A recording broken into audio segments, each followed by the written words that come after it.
या एक भारतीय राजकारणी आणि भारतीय राष्ट्रीय काँग्रेसच्या प्रमुख नेत्या होत्या. 1966 मध्ये त्या भारताच्या तिसऱ्या पंतप्रधान म्हणून निवडल्या गेल्या. इंदिरा गांधी या भारताच्या पहिल्या आणि आजपर्यंतच्या एकमेव महिला पंतप्रधान आहेत.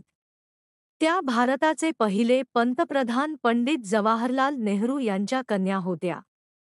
जानेवारी 1966 ते मार्च 1977 पर्यंत आणि पुन्हा जानेवारी 1980 ते ऑक्टोबर 1984 मध्ये त्यांची हत्या होईपर्यंत त्यांनी पंतप्रधान म्हणून काम केले, ज्यामुळे त्या त्यांच्या वडिलांनंतर सर्वात जास्त काळ काम करणाऱ्या दुसऱ्या भारतीय पंतप्रधान बनल्या.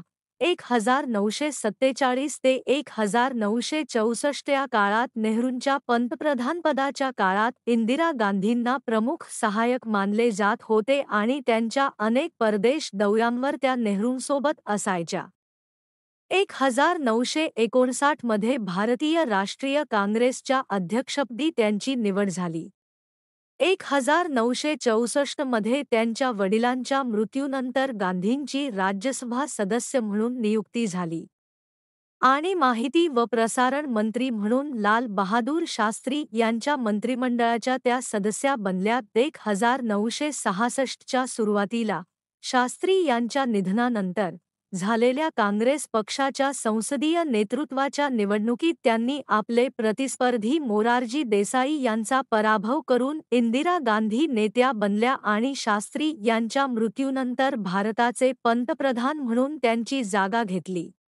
पंतप्रधान या नात्याने इंदिरा गांधी त्यांच्या राजकीय आडमुठेपणासाठी आणि सत्तेच्या अभूतपूर्व केंद्रीकरणासाठी ओळखल्या जात होत्या. पूर्व पाकिस्तानमधील स्वातंत्र्य चळवळ आणि स्वातंत्र्याच्या लढाईच्या समर्थनार्थ त्यांनी पाकिस्तानशी युद्ध केले, ज्यामुळे भारताचा विजय झाला आणि बांगलादेशची निर्मिती झाली.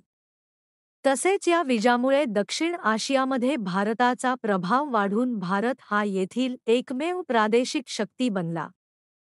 अलिप्ततावादी प्रवृत्तींचा हवाला देत आणि क्रांतीच्या आवाहनाला प्रतिसाद म्हणून इंदिरा गांधींनी 1975 ते 1977 पर्यंत आणीबाणीची घोषणा केली. आणीबाणीच्या काळात मूलभूत नागरी हक्क निलंबित केले गेले आणि प्रसारमाध्यमांवर निर्बंध लावले गेले. या काळात मोठ्या प्रमाणावर अत्याचार केले गेले.